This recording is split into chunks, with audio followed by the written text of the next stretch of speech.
so excited for yet another epic Rebel Radio conversation with my brand new friend, Michelle Henderson. Welcome to the show, Michelle. I'm so grateful that you're here today. Well, so am I. Thank you so much. I'm real excited about our conversation today. It's Mm, always juicy at Rebel Radio. I love it. absolutely. So before we went live, as always, I shared a little bit of your numerology with you and just touched the surface of it. And I'm curious, what was something that really stood out to you in what I shared? Oh, the number one thing is always using creativity with my mind, always, working constantly, not being quiet because it's always trying to create solutions and just create. And in my life, I've gone job to job to job to try that creation. And you're right, I never finish anything. And my husband would agree with you. I love that. Yeah. And, that energy is one of, you're constantly in the mind and thinking and finding creative solutions, which is super powerful in your work that we're going to talk about in a minute. But it doesn't fit in a box, which most of us don't fit in boxes very That's well. true. That is true. But you know what? I am so glad that we don't because everybody is so different. That's Right? what makes the world go round. How boring would it be if we all lived in boxes? Yes. So Very tell me, square. right? We don't do square around here. So tell me a little bit about who Michelle is. Well, just like we talked about creativity and trying to find solutions, but Mhm. no, and I'll go back to my childhood a little bit because I know that we're all on a different journey and we're all trying to figure it out and everything. Mhm. And just it kind of led to where I am now, and so I grew up in I always call it the Bible Belt of Texas, Ah, where yes. everything is square. Nothing is outside the box. And this was actually in the 70s, so things have changed a little bit. But of Mhm. course, the thinking did not change. In other words, you had to follow that rule, the Bible, the rule and everything. And of course, everything I'm doing now was considered, don't open that door. It's a little evil. It's the fear of the unknown. But I could feel energy and I knew that it wasn't evil. I knew it was very spiritual. Yeah. So I kind of closed the door, but spirit, as spirit does, comes knocking on my door, and I did Mhm. the spiritual awakening. And so they kept trying to get my attention, and I'm going, I know you're there. But at first I'm going, I think I'm going crazy because you Mhm. keep hearing those voices and it's my voice that they use a lot of times. But I went to a psychic medium and she explained everything that was going on. But just to kind of fast forward, I had kids, I taught school, I used my intuition every day. Mhm. But right before COVID happened, I had another spiritual awakening. And I told my husband, I said, you know what? It's time for me to come out as a psychic medium. Yes. And he said, absolutely. Yeah. And yeah, and he was, and I reminded him, I said, you know what? You didn't say that when we were in our 20s. You were afraid of it as well. um, but everybody evolves, this, and thank goodness we did evolve the same way. And so since then, I've met so many people with the same story, but we're Mm. just trying to all figure it out. But to answer your question, I hope that I come across as being very spiritual and genuine and hopefully my authentic self now. Yeah. I love that. I love that so much. So you are a medium. Can you tell our Yes. audience, for those of us who may not know what that is, can you explain what mediumship is? Absolutely. So mediumship is connecting on the other side of the veil, as they say. It takes a lot of energy. I know we've talked about energy to get up there, and what they do is they come halfway and I come halfway. I'm almost like a channel. Yeah. And whenever I have a client and they want to connect to a loved one, I go directly to that loved one. And Mhm. the main purpose of mediumship is to get a message from a loved one because there's always a purpose in it. And a lot of times, a lot of my clients are going through the grieving process. And it's always important, especially with mediumship, just to let you know if you just lost somebody, it's not real good to try to connect with them because you're still going through that grieving. Right. And so mediumship is very effective in the healing process, but not in the very beginning. Spirit's always Mhm. there. Your loved ones are always there. But hopefully, with my clients, I always try to help them heal that way. And I'm also a psychic as well, and that is a little bit different from mediumship. Mhm. So with psychic readings, I connect soul to soul connection with the person to try to help guide them in some area in their life. And the number one thing is they always want to know about their love life. Mhm. What can I do to help my love life? But I can help them, spiritually, help guide them, spiritually, health wise, financial wise. And that's where we use the cards as a tool.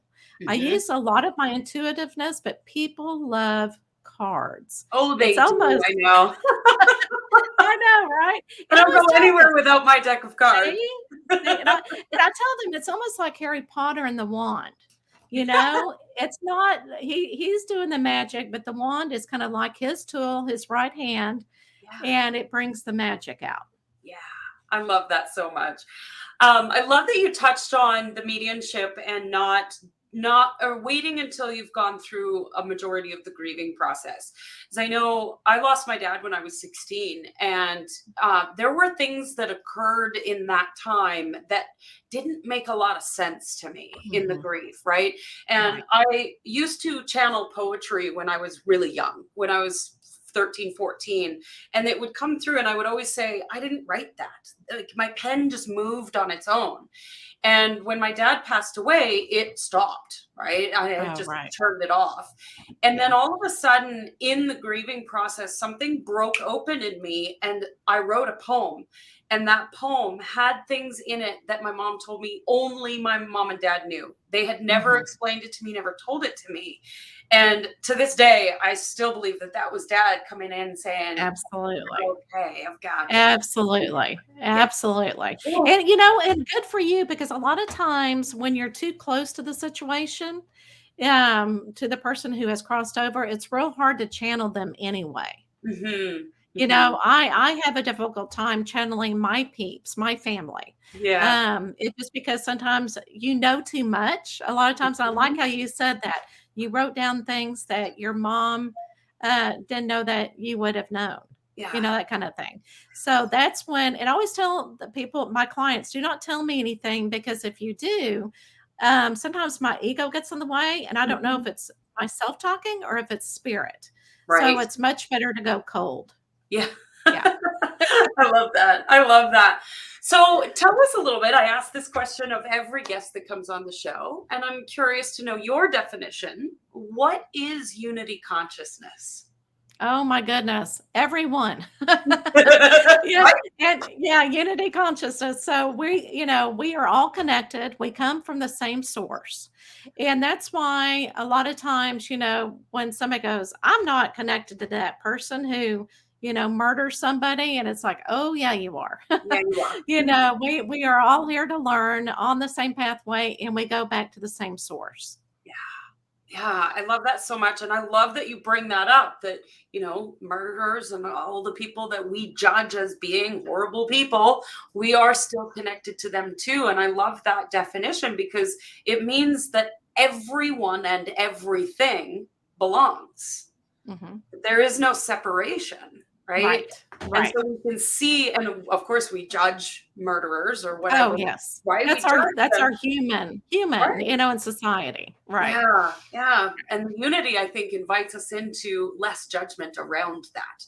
We may not agree with their actions, but we can still love the human because we are connected to them. Right. Yeah, Absolutely. Absolutely. I love it. So I know that you practice mediumship. So obviously you're deeply connected spiritually. But I'm curious, what kind of rituals or habits do you have in place that help you stay connected to unity consciousness? Oh my gosh, that is a wonderful question. Because like what we just said is sometimes we get our human factor in it, and that's the number one thing is you do have to remember that we are spiritual beings trying to be that human experience. Yeah. So sometimes that human comes in and I go, you know what? I'm supposed to learn that. It's okay. Mhm. So whenever something happens, there's my creative mind trying to figure out what am I supposed to learn from this? Right? Instead of being depressed and, looking at your situation and such, because some situations are horrible. And I don't Mhm. mean to do light on that. But sometimes we have to dive deep and try to be strong and find that barrenness. I can get through anything. Um, but um, but yeah, so in a lot of self-care and boundaries. So and as a human, I burn myself out in my jobs. And that Mhm. was telling me I need to take care of myself. So a Mhm. lot of really going back into your heart, taking that self-care, going outside, being with nature, is the number one thing as well, so that you can keep your spirituality and your energy up as Yeah. well. Yeah. And I do set boundaries. So I'm not always connected to the spiritual world. Mhm. When I'm not working, and a spirit comes in, I'll say, right now I'm doing my human experience. So I'm not talking right now, even though I know they Yeah. stay, but I'm not communicating with you right now. Yeah. So yeah, I think that's absolutely. so important, especially, I mean, we talk about channeling on Rebel Radio quite a bit. And I think that's so important to discern that, because oftentimes we think we're at the whim of the spiritual experience, and that these things come in, these beings come in, or our guides, and we have to listen to them in that moment. And I Right. love that you said that. It's like, no, I'm being human right now. I'll listen to you later. Right. Well, and they're not, they're there for support. They're not there to really tell you what to do, or, Right. tell you this is, I'm going to interfere with your life. You had a contract with them before you were born. Yeah. And so they're there just for support. Yes. So, yeah, you are in totally control of your environment Yeah, and you're in the your one life. calling the shots. I love Mhm. that too, because I've heard lots of people who want to learn to deepen their intuition so that they can be told what to do. And Oh, that's right. not how it works. No. In my experience, my guides have never told me what to do. Exactly, exactly. And whenever I do a reading, especially a psychic reading, and some, advice comes up and they're going, hell no, I'm not going to do that. It's like, well, good for you. Right? Then you can change your destiny. If the cards say something you don't like, then change it. Yeah. Sometimes we've got to hear something we don't want to hear Yeah. so that we can make changes. Yeah. Oh, Yeah. so good. I love that. So, how would you say, as an entrepreneur, that we've been inundated with this online marketing of you've got to have all these pieces together, and the pretty graphics and the funnels and the sales pages and all the noise. So, Right. how do you feel we can change the patterns of that old school marketing, that living in the box, you got to do it this way, and start acting as conscious entrepreneurs? Oh, I love it. Um, Connecting with people in the same business. You know what I'm Mhm. saying? Surround yourself with people that have the same goal in mind. Yeah. And word of mouth, and it really gets around much more effective than being on. Mhm. And I do want to say, podcast and having conversations are important. Yeah. I mean, even though we're advertising, like you and I are having a conversation that Yeah. somebody might need to hear. Yeah. So, so that's, yeah. So I understand. Yeah. Advertising and being on social media will wear you out. So you Uh-huh. got to be very careful. Been there, done that. Yes. Yes. And that's, to me, that's why Rebel Radio began in the first place, was because Mhm, I wanted to have conscious conversations with people such as yourself. mhm. And 2.5 years later, here we are, rocking and rolling. And it's not a promotion show. Very rarely does anything get promoted on Rebel Radio. But if somebody Right. loves you and they're like, I want to know more about this mediumship, they can find you. We Oh, make sure that they absolutely. can find Yes. Absolutely. And absolutely. And hopefully they learn from the conversation. you. Because, think about in the 60s or 70s where, well, that kind of dates me, uh, where we were in society and now where we are now. I Yeah. mean, and that was all conversational that takes place from generation to generation. Exactly. Exactly. Yeah. And the awakening. And in the awakening, it can be confusing. I'm like, what the fuck is going on? What? Absolutely. Who's talking to me right now? Right. And so having these conversations makes it feel less weird, less out there, and more of it's okay. It's all good. These beings are meant to be talking to you. Absolutely, Yeah. absolutely. I love it. And they do tend to talk to you when you're not thinking. It's Yeah. almost like you're almost like driving a car, your subconscious is, taking over. Mhm. But they used to really try to talk to me during movie time Oh, when I was in a theater, and I'm going, "Okay, we'll talk later." keep And it finally, down in the back. yeah, let me watch my movie that I paid $15 for. So, I love it. Oh my gosh. Yeah. They like to come in at the strangest times. I know I've yes, had some yes. experiences where I'm like, now? Yes. Yeah, No. yeah, I know, Hold yeah. the phone, Those please. boundaries, boundaries, Right? boundaries. Yeah. So tell me a little bit as an entrepreneur, as a spiritual being having a human experience, what does wealth mean to you? Oh my goodness. Wealth can mean so many different things. It does not mean money. Mhm. Okay, so wealth can mean that as long as you have shelter, I'm going real basic, you have food, you have friends, you have that spirituality, you have clothes, you have support, that is wealth. Money will not bring you because a lot of people will say, "Oh, if you think about money, it will come to you," manifest money to you. Money will not make you happy. Sometimes it will bring more problems into your life. Mhm. So I think just being spiritual and being connected in and being happy, that is wealth. Yeah, I love that so much. And one of the things I used to be so driven by money. That was like my MO. It's just work harder so I can make more money. That Right. didn't work out very well. Let me just say that. Well, and you keep wanting more. You know what I'm Yeah. saying? So Yeah. the more money, the more you keep raising your standard up a little bit. Yeah, but I think for me, what I've experienced is the more that I'm in alignment, the more that I'm connected to God, the more Mhm. that I'm doing the things that light me up, that I am living in alignment with my core values, the money just shows up as a reflection of that. Oh, that's true too. And it Yes, just shows up to absolutely. play because it's like, hey, you're doing you. Do you want to do Right. you together? Right? Right, That's absolutely, absolutely. It's yeah. not an obsessive thing. So, yeah, I think if it becomes an obsessive thing and that's all you think about, you're right, it won't, come into play and you won't be happy. Right? I always think of money as the same way of I think of an intimate relationship is, money walks up to your door and knocks on the door. You hanging out on the couch in your pajamas, you haven't brushed your teeth, and you're like, yeah, yeah, yeah, go unload the dishwasher. Or you run to the Right. door and greet your money and go, oh my God, I'm so glad you're here. Let's play. Right? Yeah, I was an educator for 30 years, so that's all I have to say. Oh my God. So, as an entrepreneur, what is one thing that you wish every single entrepreneur knew? Oh my goodness, to believe in yourself. Mm, For one, to know that you are capable of doing don't think, "Oh, I can't do what that other person is doing." That is mhm. bull. You can. You can do anything that you put your heart to, and you've got to believe in yourself is the number one thing. Goosebumps. Yeah. Yes. I love it. I love it.